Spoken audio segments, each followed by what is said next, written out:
قرآن میں اللہ فرما رہا ہے کیا تم یہ سوچ کر کے بیٹھے ہو کہ ہم نے تمہیں خالی پیدا کیا کہ تم کو ایسی فالتو پیدا کیا گیا، بیکار میں پیدا کیا گیا؟ نہیں، تمہارا ایک بہت بڑا مقصد ہے پیدا کرنے کا۔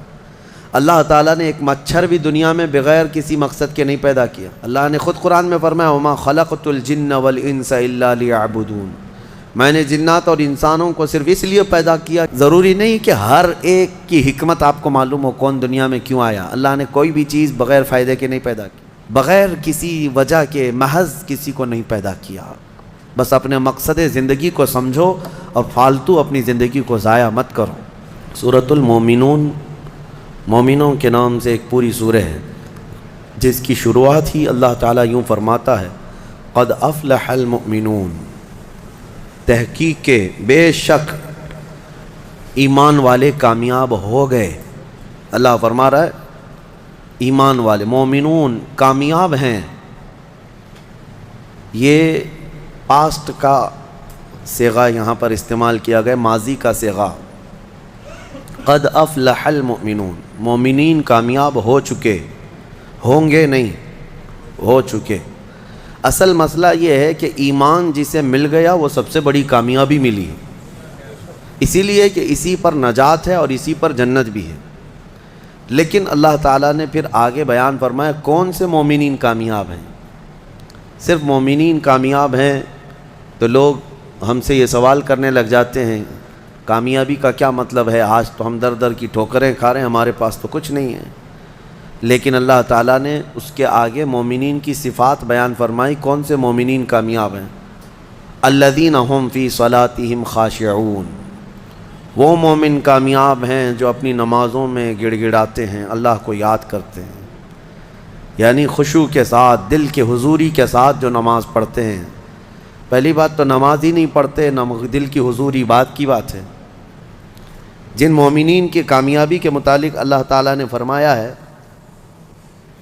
وہ دل کی حضوری کے ساتھ نماز ادا کرنے والے ہیں، نمازوں میں گڑ گڑانے والے ہیں۔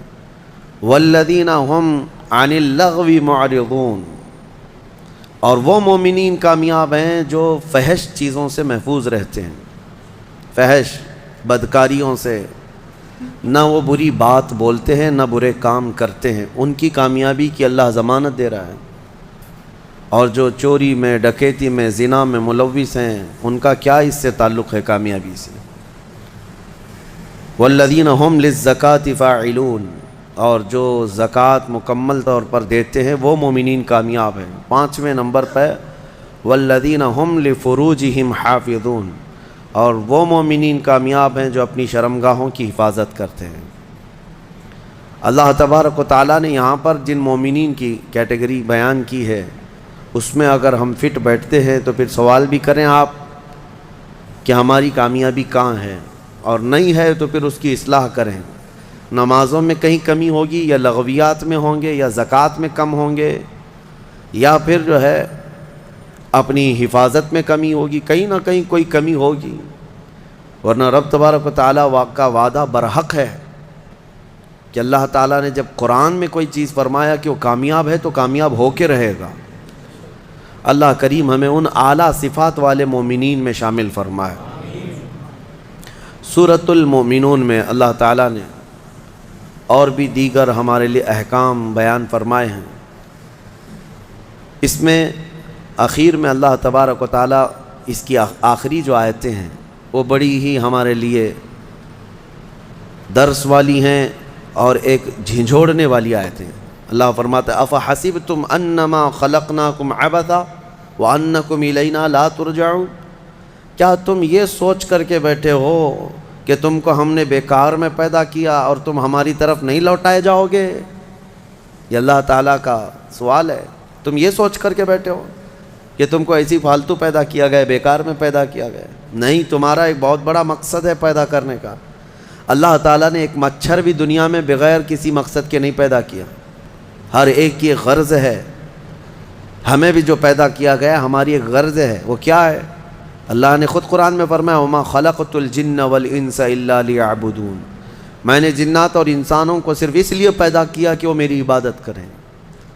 اللہ کی عبادت کرنا یہ انسان کی تخلیق کا مقصد ہے۔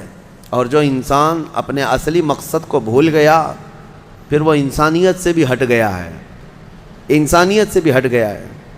ایک عجیب و غریب بات ہے، جس نے پیدا کیا تمہیں اس کو انسان نہیں پہچان پا رہا آج، اور اسی کی عبادت نہ کر پا رہا ہو، تو پھر اب کس کا ہو سکتا ہے؟ یہ کس کا ہو سکتا ہے؟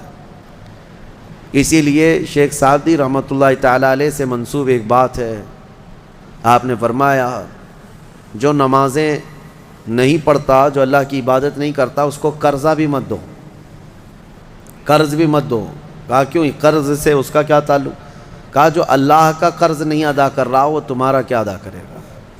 قرض نہیں بلکہ اللہ کا فرض ہے۔ جو اللہ کا فرض نہیں ادا کر پا رہا ہو جبکہ وہ اس کا خالق ہے، تمہارے سے کیا تعلق ہے؟ انسانوں کا زیادہ سے زیادہ چند دنوں تک دوستی ہو سکتی ہے، یا رشتے بھی ہیں تو سانس تک، اس کے بعد کہاں تعلق ہے تمہارے؟ قیامت کے دن تو ماں بیٹے کو نہیں پہچانتی، بیٹا باپ کو نہیں پہچانتا، لیکن بندے اور خالق کا رشتہ تو ہمیشہ سے ہے اور ہمیشہ رہنے والا ہے۔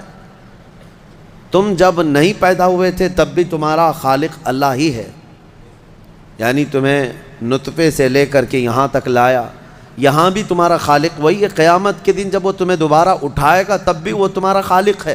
خالق کا بندے سے رشتہ کبھی ختم نہیں ہوا۔ تو جو بندہ اپنے خالق کے ساتھ مکمل نہیں ہو سکا تو پھر وہ دوسرے کے ساتھ کیسے ہو سکتا ہے؟ دوسرے کے ساتھ اس کے کیا سلوک ہو سکتے ہیں؟ اسی لیے قرآن میں اللہ فرما رہا ہے کیا تم یہ سوچ کر کے بیٹھے ہو کہ ہم نے تمہیں خالی پیدا کیا ہے اور کیا تم نہیں لوٹائے جاؤ گے؟ ہماری طرف لائے جاؤ گے، ہر ایک لوٹائے جائے گا، ہر ایک۔ ابھی چند دنوں پہلے کی ایک بات ہے، ایک چھوٹا سا رسالہ، ایک لٹریچر جو گوتم بدھ کی عبادت کرتے ہیں ان لوگوں کی طرف سے تھا کہ دنیا کا ایک بہت اعلیٰ ذہن کا انسان تھا، اس نے بہترین تعلیمات دی تھی، تو اس پر کسی نے، ایک مسلمان نے نقطہ لگایا تھا اور ان سے بحث ہو رہی تھی جو بدھسٹ ہیں۔ وہ یہی کہہ رہے تھے کہ آپ بدھا کی جو عبادت کرتے ہیں کیوں کرتے ہیں؟ کہا کہ وہ مہان آدمی ہے، مہان انسان ہے، مہان آدمی تھا، بڑے اچھے اخلاق تھے، بڑی اچھی تعلیمات دنیا کو دیں۔ تو پھر پوچھنے والے نے پوچھا کہ وہ کہاں ہیں؟ کہا وہ تو چلے گئے۔ کب؟ کہا برسوں ہو گئے، 2500 سال پہلے تو انتقال ہو گیا، مر گئے۔ کہا آئے تھے اور چلے گئے۔ تو پوچھنے والے نے پوچھا تو یہ تو بڑے کمال کی بات نہیں، پھر ان کو لایا کون تھا اور واپس دنیا سے لے کے کون گیا؟ اگر وہ سب سے مہان ہے تو آج ہوتا اور ہم بھی اس کے پیچھے چلتے۔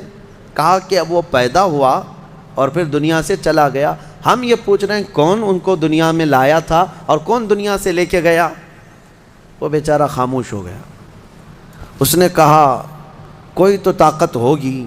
کہا وہی طاقت ہر ایک کو موت کے بعد لوٹائے گی۔ دنیا کا چاہے سب سے بڑی طاقت کا انسان بھی کیوں نہ ہو، اسے موت ہے اور وہ اللہ کی بارگاہ میں لوٹایا جائے گا۔ اسی کو اللہ تعالیٰ فرماتا ہے تم کیا سوچ کر کے بیٹھے ہو کہ تم ہماری طرف نہیں لوٹائے جاؤ گے؟ تم سب کو اللہ کی طرف لوٹ کر کے جانا ہے۔ اس دن کو یاد رکھو، اس دن کو یاد رکھو جب یہ ساری چیزیں دھری کی دھری رہ جائیں گی اور تم آخری سفر پر نکل چکے ہوں گے، اور عجیب و غریب حالت میں ہم جاتے ہیں۔ میرے عزیزو، یہ سارے ہمارے کپڑے، ہماری جائیدادیں، ہماری سواریاں، ہماری گاڑیاں سب رہ جاتی ہیں۔ آج تک آپ نے دیکھا کہ کوئی آدمی جنازے کی بجائے مرسیڈیز میں قبر میں جا رہا ہو؟ نہیں، وہ بھی 4 کندھوں پر بوجھ بن کر کے ہی جا رہا ہے۔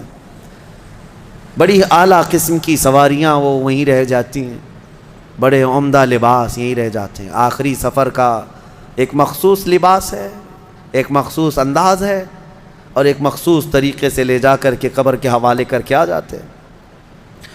اور اسی کو فرمایا گیا ہے کہ جس کو یہ اپنا آخری سفر یاد ہوگا اسے یہ بھی یاد ہوگا کہ میں یہاں کیوں آیا ہوں۔ کبھی آج تک آپ نے اپنے اندر جھانک کر کے پوچھا، کبھی سوچا زندگی میں کبھی ایسا وقت آیا کہ ابھی جیسے مثال کے طور پر مسجد میں آ کر بیٹھے، ابھی میں آپ سے پوچھوں پکڑ کر کے کیوں آئے ہو یہاں پہ مسجد میں، فوراً آپ جواب دیں گے عبادت کے لیے آئے ہو۔ مسجد کائے کے لیے ہے؟ عشاء کا وقت ہو رہا تھا نماز پڑھنے کے لیے آیا، یا محفل چل رہی تھی محفل میں آ گیا؟ یہ تو تمہارا مقصد ہے۔ ہر کام کا تمہارا مقصد ہوتا ہے۔ کبھی یہ سوچا میں دنیا میں کیوں آیا، پوری دنیا میں کیوں آیا؟ جس نے اس سوال کا جواب حاصل کر لیا وہ معرفت کو پہنچ گیا۔ جو صحیح طریقے سے اس جواب کو پہنچ گیا وہ اللہ کی معرفت حاصل کر لے گا۔ اسی لیے میرے عزیزو آگے رب تعالیٰ فرماتا ہے أَفَحَسِبْتُمْ أَنَّمَا خَلَقْنَاكُمْ عَبَثًا وَأَنَّكُمْ إِلَيْنَا لَا تُرْجَعُونَ۔ حضرت موسیٰ علیہ الصلوۃ والتسلیم کے متعلق ایک بات ملتی ہے۔ ایک چھپکلی تھی دیوار پر چل رہی تھی۔ موسیٰ علیہ السلام نے پوچھا مولا اس کا کیا کام ہے، اس کا کیا کام ہے، یہ کیوں پیدا ہوئی ہے؟ چھپکلی کا ضروری نہیں کہ ہر ایک کی حکمت آپ کو معلوم ہو کون دنیا میں کیوں آیا۔ اللہ نے کوئی بھی چیز بغیر فائدے کے نہیں پیدا کی۔ رب تبارک و تعالیٰ نے ارشاد فرمایا موسیٰ تھوڑی دیر پہلے چھپکلی نے مجھ سے پوچھا کہ موسیٰ کو مولا تو نے کیوں پیدا کیا؟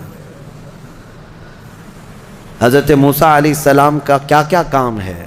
یہ ضروری نہیں کہ مخلوقات کو ایک دوسرے کی حکمتیں معلوم ہوں، ضروری نہیں ہے، لیکن اللہ تعالیٰ عبث بغیر کسی وجہ کے محض کسی کو نہیں پیدا کیا۔ بس اپنے مقصد زندگی کو سمجھو اور فالتو اپنی زندگی کو ضائع مت کرو۔ جو لوگ بیٹھے اسی طرح سے اپنی زندگی کو ضائع کر رہے ہیں ان نوجوانوں کو ایک دن احساس ہو جائے گا کتنی قیمتی چیز دنیا میں ضائع کر دیا انہوں نے، کتنی قیمتی چیز۔ کروڑوں کا معجون ملا کر کے بھی بڑھاپے کو جوان کر کے دکھا دو۔ یہ گیا وقت پھر ہاتھ آتا نہیں، صدا دور دورہ دکھاتا نہیں۔ آپ جس طرح سے تیزی سے اس دنیا کو کاٹتے ہوئے جا رہے ہیں، میاں ہم تو منٹ گن رہے ہیں۔ آج دیکھیں ہم 15 تراویح پڑھ چکے ہیں الحمدللہ، ابھی تو ہم چاند کے انتظار میں تھے۔ یوں ہی وقت آئے گا، اللہ آپ کو سلامت رکھے، ہماری زندگی کا بھروسہ نہیں، اگلا رمضان بھی پھر آپ بیٹھیں گے۔ بہت تیزی سے آپ کی زندگیاں گزرتی جا رہی ہیں، اور اچانک ایک دن اعلان ہو جائے گا فلاں کا بیٹا انتقال کر چکا، جنازے میں حاضر ہو جاؤ۔ یہی زندگی ہے۔ اسی لیے عبث اپنی زندگی کو ضائع نہ کریں۔ جو زندگی کے لمحات ہیں ان میں کچھ نہ کچھ انویسٹ کر دو تاکہ قیامت کے دن شرمندہ ہونا نہ پڑے، ذلیل ہونا نہ پڑے، رسوا ہونا نہ پڑے۔